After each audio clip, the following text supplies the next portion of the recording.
Hello students, class 9th में हमारा जो चैप्टर चल रहा है वो है पॉलिनोमियल, जिसको बहुपद भी कहते हैं हम। तो उसकी एक्सरसाइज 2.4 हम स्टार्ट कर चुके हैं। तो इस वीडियो में हम क्या करने वाले हैं, जो ये क्वेश्चन नंबर 5th है, इस 5th का जो सेकंड पार्ट है वो हम देखने वाले हैं। तो ये 5th के जो सेकंड पार्ट है, इसमें क्या हमें फाइंड करने के लिए कहा है। हमारे पास ये एक बहुपद है, त्रिघात बहुपद है, जिसको क्यूबिक पॉलिनोमियल कहते हैं। हमें सबसे पहले पता होना चाहिए कि इसकी डिग्री कितनी होगी, जिसको हिंदी में कहते हैं घात। x देखो पहले, इस x की पावर कितनी है 1, कोई पावर नहीं दिख रही तो मतलब 1 है। इस x की पावर कितनी है 2, और यहाँ पर इस x की पावर है 3। तो सबसे बड़ी पावर कौन सी है, ये 3 है ना। तो इसीलिए इस बहुपद की, इस पॉलिनोमियल की डिग्री हो जाएगी 3, घात हो जाएगी 3। तो हमें इससे क्या पता चलेगा, इससे हमें ये पता लगेगा कि हमारे पास ये जो पॉलिनोमियल है, ये जो बहुपद है, इसके 3 फैक्टर्स निकलेंगे, 3 गुणनखंड निकलेंगे। ठीक हो गया। अब वो गुणनखंड हमें क्या देखकर पता चलेंगे, तो हम क्या करेंगे, सबसे पहले ये देखो लास्ट में क्या दे रखा है 5। तो पहले आप रफ में 5 लिख लो। अब 5 किस किस के टेबल में आता है, 5 के कौन कौन से फैक्टर हो सकते हैं या कौन कौन से गुणनखंड हो सकते हैं, वो सब लिख लो आप। 5 का एक गुणनखंड हो सकता है 1, एक फैक्टर हो सकता है 1, दूसरा हो सकता है -1। ध्यान रखना, -1 जो नेगेटिव नंबर्स होते हैं वो भी फैक्टर्स होते हैं। और क्या हो सकता है, और हो सकता है एक 5 और एक -5। ठीक है। तो पहले आप क्या करोगे, जो लास्ट का नंबर है पहले इसको देख लो, फिर इस नंबर के जितने भी फैक्टर्स पॉसिबल हैं वो बना लो। अब इसके बाद हमें क्या करना है, जब आप यहाँ पर लिख लोगे तो अब ये जो वैल्यूज़ हैं, सबसे पहले ये वाली जो वैल्यू है इसको देखो क्या है 1, तो आप लिख लो x = 1। ठीक हो गया। अब इस x = 1 का क्या करना है, इस x = 1 को इस बहुपद में जहाँ जहाँ x है वहाँ वहाँ हमें रखना है और चेक करना है हमारा आंसर 0 आ रहा है या नहीं आ रहा है। तो पहले अगर मैं यहाँ रखूँ तो ये हो जाएगा 1 का क्यूब माइनस, फिर ये है 3 मल्टीप्लाई, ये हो जाएगा 1 का स्क्वायर माइनस 9 मल्टीप्लाई, ये हो जाएगा 1 माइनस 5।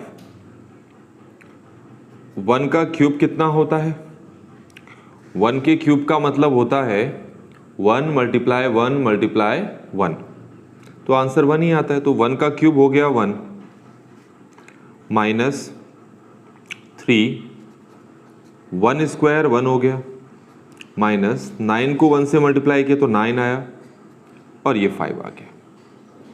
ठीक हो गया।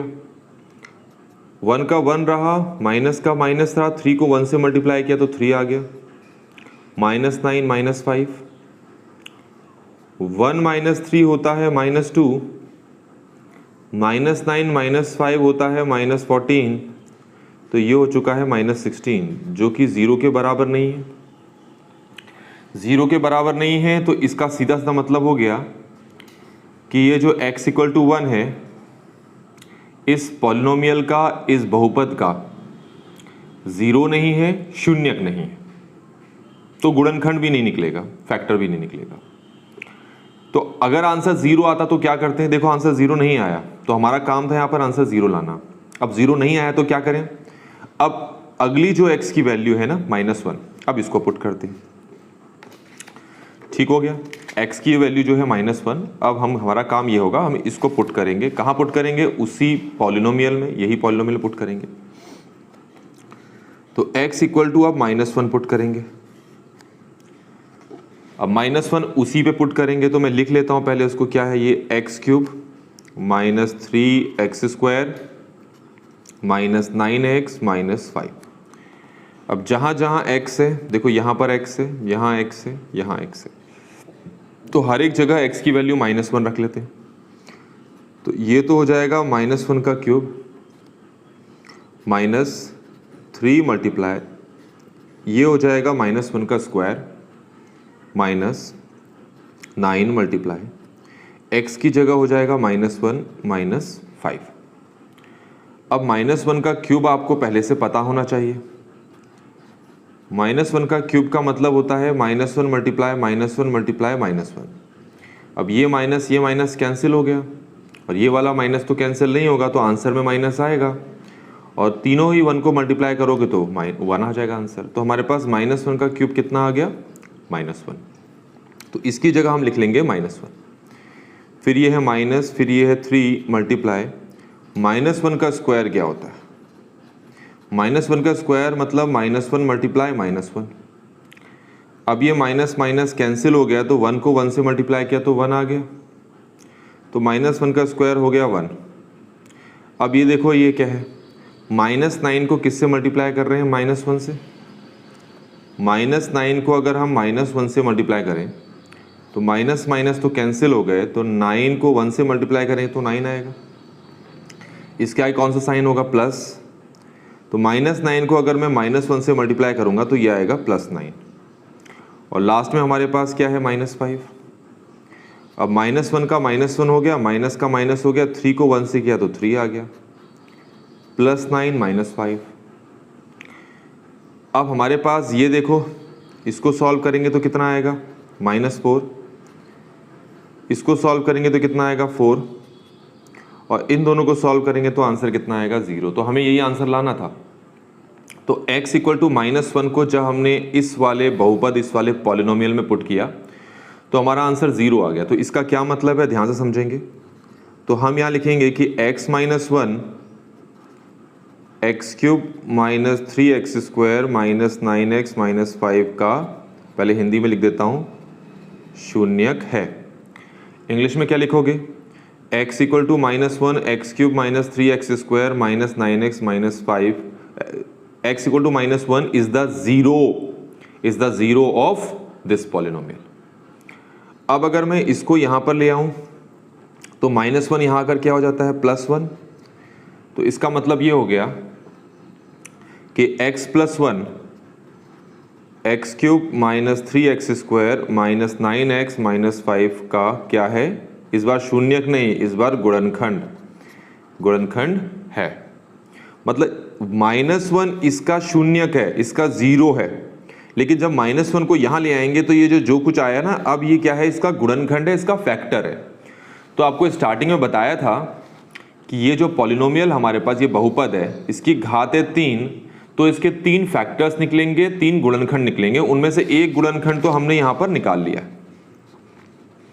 एक गुणनखंड हो गया x + 1, तो बाकी के 2 निकालने। अब बाकी के 2 को निकालने का तरीका आप देखेंगे ज़रा। अब हम क्या करेंगे, ये जो पूरा का पूरा बहुपद दिखाई दे रहा है, पॉलिनोमियल दिखाई दे रहा है, अब इसको हम क्या करेंगे? इससे डिवाइड करेंगे। किससे डिवाइड करेंगे? x + 1 से क्या करेंगे? डिवाइड करेंगे।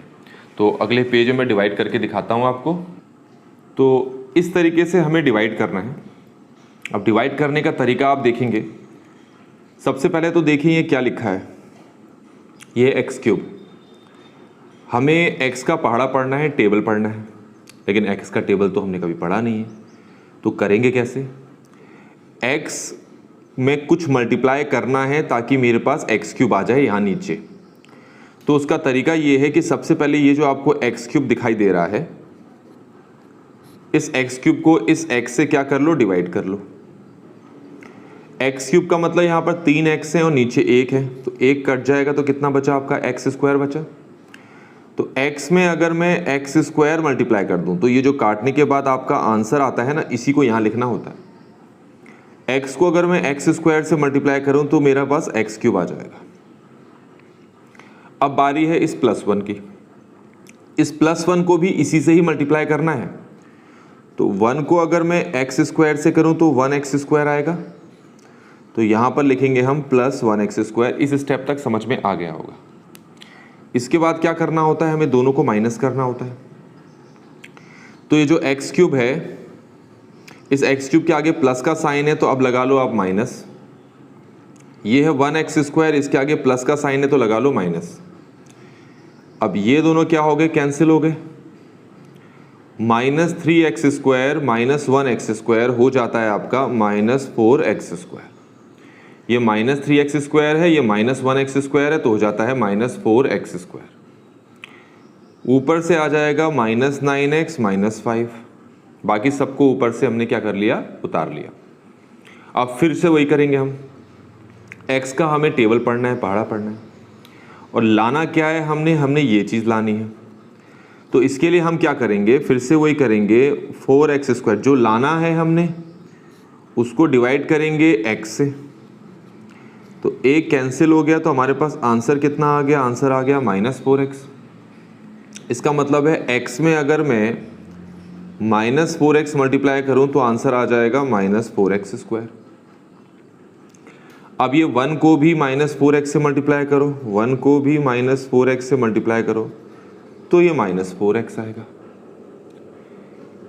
तो ये 1 को -4x से किया तो -4x आ गया।